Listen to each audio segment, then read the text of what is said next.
ஒரு நாட்டோட சட்டங்கிறது ரொம்பவும் பொதுவான ஒரு விஷயம். ஏன்னா, நாட்டு மக்களையும், நாட்டையும் ஒழுங்குபடுத்த சட்டங்கிற ஒரு மேட்டர் இருக்கு.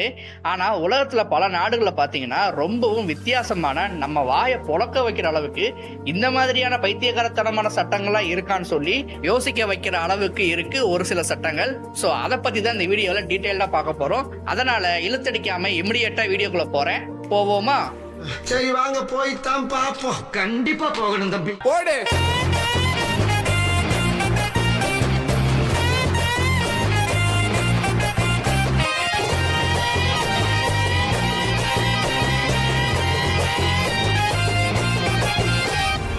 நம்ம லிஸ்ட்ல ஃபர்ஸ்ட் பார்க்க போற லா எங்கன்னு பாத்தீங்கன்னா சிங்கப்பூர்ல தான். நம்ம சாப்பிடுற சுவிங்கம் இருக்குல்ல, அது சிங்கப்பூர்ல முழுவதுமா தடை பண்ணிருக்காங்க. எதுக்காக பாத்தீங்கன்னா, பொதுமக்கள்ல பாதி பேர் பாத்தீங்கன்னா சுவிங்கம் சாப்பிட்டுட்டு பஸ் சீட்டுக்கு அடியிலயோ இல்ல ட்ரெயின்ல ஏதாவது கதவுலயோ ஒட்டி வச்சுட்டு போயிறாங்க. அங்க ஒட்டுனா கூட பரவாயில்ல, குடிநீர் குழாயில குழந்தைங்க வந்து போற இடத்துலலாம் இந்த சுவிங்கம் சாப்பிட்டு ஒட்டி வச்சுட்டு போயிறாங்க. இதனால நிறைய சுகாதார மாசு ஏற்படுறதுனால மட்டும்தான் 1992 இருந்து சுவிங்கம் இம்போர்ட் பண்றதையே நிறுத்திட்டாங்க இந்த சிங்கப்பூர் கண்ட்ரி. ஆனா டென்டல் சம்பந்தப்பட்ட சூவிங்கமோ இல்ல புகைப்பழக்கத்தை அப்படியே நிறுத்துறதுக்கான நிக்கோட்டின் கலந்த சூவிங்கமோ வாங்குறது டாக்டரோட பிரெஸ்கிரிப்ஷன் சீட் இருந்துச்சுன்னா அதை தாராளமா வாங்கிக்கலாம். அதுக்கு எந்த தடையும் கிடையாது. ஆனா நம்ம நார்மலா சாப்பிடுற சூவிங்கம் கண்டிப்பா அங்க தடை செய்யப்பட்டது. ஒருவேளை இது நம்ம இந்தியாவுக்கு வந்தா நல்லா இருக்குமா அப்படின்னு உங்களுக்கு எதுவும் தோணுச்சுன்னா அதை கமெண்ட் செக்ஷன்ல கமெண்ட் பண்ணுங்க. அடுத்து நம்ம லிஸ்ட்ல ரெண்டாவதா பார்க்க போற அந்த லா எங்கன்னு பாத்தீங்கன்னா நார்த் கொரியால. உங்களுக்கு இந்த ப்ளூ கலர் ஜீன்ஸ் ரொம்பவும் பிடிக்கும்னா நீங்க நார்த் கொரியால இருந்தீங்கன்னா கண்டிப்பா அதை போட முடியாது. ஏன்னா அது கவர்மெண்ட்டுக்கு ரொம்பவும் எதிரானது. என்ன ப்ரோ சொல்ற அப்படின்னு கேட்டீங்கன்னா, ப்ளூ ஜீன்ஸ்ங்கிறது அமெரிக்கனோட ஒரு கல்ச்சர். நார்த் கொரியாவுக்கும் அமெரிக்காவுக்கும் ஆகாது. சோ அதனால அமெரிக்கனோட கல்ச்சரை நார்த் கொரியால ஃபாலோ பண்ணக்கூடாதுன்னு சொல்லி 1990 இருந்தே இந்த சட்டத்தை ஃபாலோ பண்ணிட்டு வராங்க. ஒருவேளை இந்த சட்டத்தை மீறினா என்ன ஆகும் தெரியுமா? 500 ரூபாய் ஃபைனு, 6 மாசம் ஜெயிலு. அதெல்லாம் இல்ல ப்ரோ, எனக்கு ஜீன்ஸ் பேண்ட் போட்டே ஆகணும் அப்படின்னு நினைச்சீங்கன்னா நார்த் கொரியாவோட பிரசிடென்டான கிம் ஜாங் உங்குக்கு பிடிச்ச பிளாக் கலர் ஜீன்ஸை வேணா போட்டுக்கலாம். ப்ளூ ஜீன்ஸை போட்டீங்கன்னா கண்டிப்பா ஜெயில் தான். அடுத்து நம்ம லிஸ்ட்ல மூணாவதா இருக்கிற லா எங்கன்னு பாத்தீங்கன்னா ஜப்பான்ல தான். ஜப்பான்ல பாத்தீங்கன்னா மிட் நைட்ல டான்ஸ் பார்ட்டி பண்றத ரொம்பவும் தடை பண்ணி வச்சிருந்தாங்க. நம்ம நாட்டுல இருக்கிற மாதிரி விடிய விடியெல்லாம் அங்க பார்ட்டி டிஸ்கோதேக்லாம் பண்ண முடியாது. எப்போ வரைக்கும் கேட்டீங்கன்னா 1948 இருந்து 2015 வரைக்கும் தான் இந்த சட்டம் இருந்துச்சு. எதுக்காகனா நடுச்சாமத்துல இருக்கிற அமைதியை சீரழிக்க கூடாதுன்னு சொல்லிதான் இந்த ஒரு சட்டம் இருந்துச்சு. ஆனா வணிக நோக்கத்துக்காக 2015 இருந்து அந்த சட்டம் அப்படியே மாற்றி அமைக்கப்பட்டு தேவையான இடங்கள்ல அனுமதி வாங்கி இந்த டான்ஸ் பார்ட்டி எல்லாம் நடத்திக்கலாம் சொல்லி ஜப்பானோட கவர்மெண்டே சொல்லியிருக்காங்க. என்ன ஜப்பானோ, இதுவே எங்க பாண்டிச்சேரியா இருந்திருக்கணும். பப்பெல்லாம் பதறும், டிஸ்கோவெல்லாம் செதறும். சரி, அடுத்து நம்ம லிஸ்ட்ல நாலாவதா இருக்கிற அந்த லா எங்கன்னு பாத்தீங்கன்னா பிரான்ஸ்ல. சரியா 2011 இருந்து பிரான்ஸ்ல பாத்தீங்கன்னா இந்த டொமேட்டோ கெச்சப்பை பேன் பண்ணிட்டாங்கன்னு சொல்றாங்க. எங்கன்னு பாத்தீங்கன்னா ஸ்கூல்ல மட்டும்தான் இந்த டொமேட்டோ கெச்சப் பேன் பண்ணியிருக்காங்க. எதுக்காகனா அது ஒரு அந்த அளவுக்கு ஒரு ஹெல்தியான ஃபுட்டு கிடையாது. குழந்தைகளுக்கு ஹெல்தியான ஃபுட்டு கொடுக்கிற நோக்கத்துல மட்டும்தான் அதை பேன் பண்ணதா சொல்றாங்க. இருந்தாலும் பிரெஞ்சு ஃபுட்டு குழந்தைகளுக்கு வழங்கப்பட்டுச்சுன்னா அது கூட கெச்சப் கொடுக்க சொல்லியிருக்காங்க. இந்த ஒரு சட்டம் ஸ்கூலுக்கு மட்டும்தான் இருக்கே தவிர வெளியே நீங்க ஹோட்டல்ஸ் போனாலோ இல்ல பப்ளிக்ல யாரும் பர்கர் சாப்பிட்டா கூட கண்டிப்பா இந்த கெச்சப் இல்லாம சாப்பிடவே மாட்டாங்க. ஏன்னா கெச்சப் அவங்களோட எமோஷனாவே இருக்கு. அடுத்து நம்ம அஞ்சாவதா பார்க்க போற லா எங்கன்னு பாத்தீங்கன்னா தாய்லாந்துல தான். உண்மையை சொல்லணும்னா தாய்லாந்துக்கும் நார்த் கொரியாவுக்கும் ரொம்பவும் வித்தியாசம் இருக்காது. ஏன்னா அங்கதான் ரொம்பவும் கிறுக்குத்தனமான நிறைய சட்டங்கள் இருக்கும். அப்படி ஒண்ணு பாத்தீங்கன்னா தாய்லாந்துல இருக்கிற மணி இருக்குல்ல, காசு, அதை காலில் மிதிக்கவோ இல்ல வாயில கடிக்கவோ கூடாது.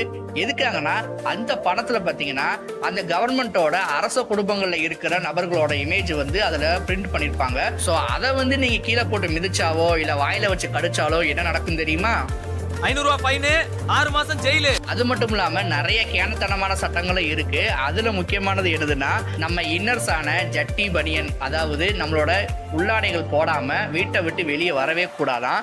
அதுக்கப்புறம் சட்டை போடாம ரோட்ல பைக் ஓட்டவே கூடாது. அடுத்து ரொம்ப வித்தியாசமான ஒரு சட்டம் பாத்தீங்கன்னா துரியன் ஃப்ரூட்னு ஒரு ஃப்ரூட் இருக்கு. அந்த ஃப்ரூட்டை வெப்பன்ஸா வச்சு யாரையும் தாக்க கூடாது. ஒருவேளை நீங்க தாக்குனீங்கன்னா தாக்குனதுக்கும் பனிஷ்மெண்ட் இருக்கு. தாக்குனதுக்கு அப்புறம் அந்த துரியன் ஃப்ரூட் ஃப்ரூட்ல இருக்கிற முள்ளு இருக்குல்ல, அது எத்தனை குத்தி இருக்கோ அதுக்கேற்ற மாதிரி பிரிச்சு நிறைய பனிஷ்மெண்ட் கொடுக்க கூட வாய்ப்பு இருக்கு. ஸோ தாய்லாந்துக்கு நீங்க வந்து போனீங்கன்னா கொஞ்சம் இல்ல நிறைய ரூல்ஸை ஃபாலோ பண்ண வேண்டி இருக்கும்.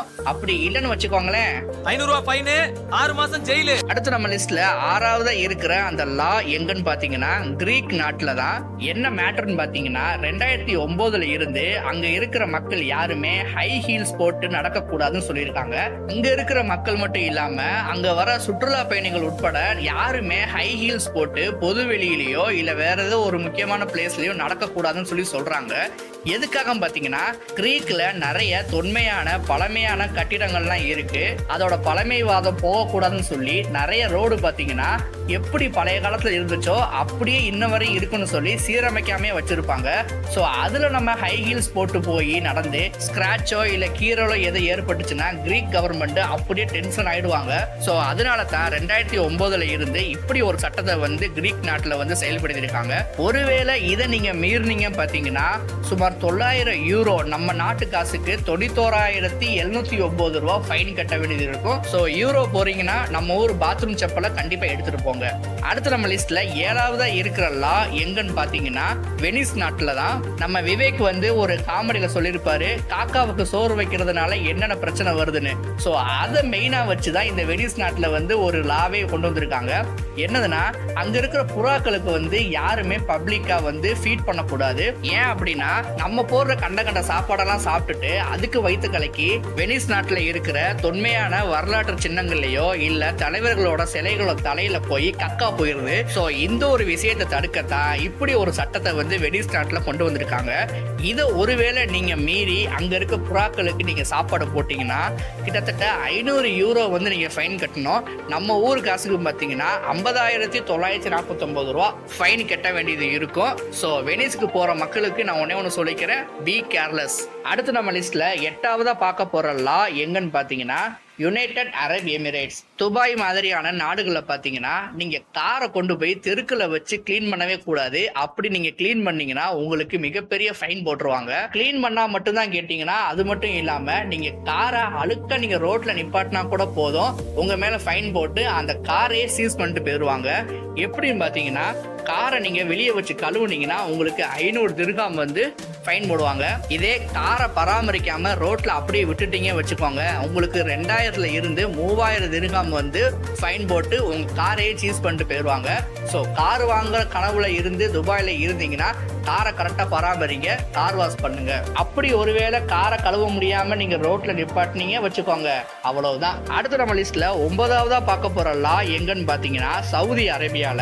இங்க பாத்தீங்கன்னா சினிமா தியேட்டரே கிட்டத்தட்ட கிடையவே கிடையாது.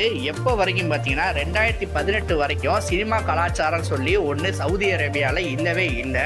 எதுக்காக பாத்தீங்கன்னா சவுதி அரேபியாங்கிறது இஸ்லாம் மதத்தை பின்பற்றக்கூடிய ஒரு மிகப்பெரிய நாடு. அப்படி இஸ்லாம்ல பாத்தீங்கன்னா சினிமாங்கிறது ஒரு ஹராமான விஷயம். சோ அதனால சவுதியில பாத்தீங்கன்னா 2018 வரைக்கும் இந்த சினிமா கலாச்சாரம் தியேட்டர் கலாச்சாரம் இல்லாம இருந்தது. ஆனா இப்ப பாத்தீங்கன்னா வணிக நோக்கத்துக்காக 2018ல இருந்து ஒரு சில தியேட்டர்ஸ் வந்து சவுதி அரேபியால ஓபன் பண்ணிருக்காங்க.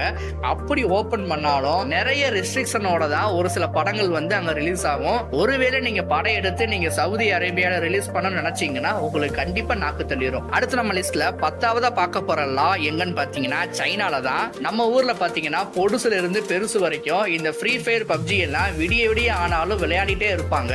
அது மாதிரி சைனால பாத்தீங்கன்னா விளையாடவே முடியாது.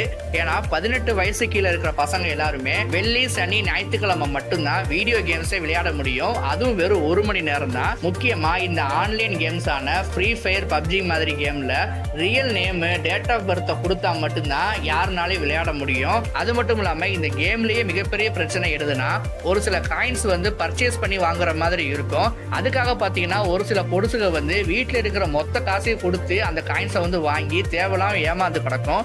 ஸோ அதை தடுக்கத்தான் சைனால பாத்தீங்கன்னா இந்த காயின்ஸை பர்ச்சேஸ் பண்றது கூட ஒரு சில லிமிடேஷன் இருக்கு. ஒருவேளை நீங்க அண்டர் 18 பீப்புளா இருந்து சைனால இருந்தீங்கன்னா கண்டிப்பா பேரண்டல் கைடன்ஸ் இல்லாம ஒரு வீடியோ கேம்ஸ் விளையாட முடியவே முடியவே முடியாது. என்ன ப்ரோ எந்தெந்த நாட்டை பத்திலாம் பேசிட்டு இருக்க, நம்ம இந்திய நாட்டுக்கு இந்த மாதிரியான சட்டங்களா இல்லவே இல்லையா அப்படின்னு கேட்டீங்கன்னா, நம்ம இந்திய நாட்டுக்கும் இதே மாதிரியான நிறைய வித்தியாசமான சட்டங்களும் இருந்துதான் வருது. ஆனா அதை எல்லாருமே ஃபாலோ பண்றோமா கேட்டா கண்டிப்பா கிடையாது.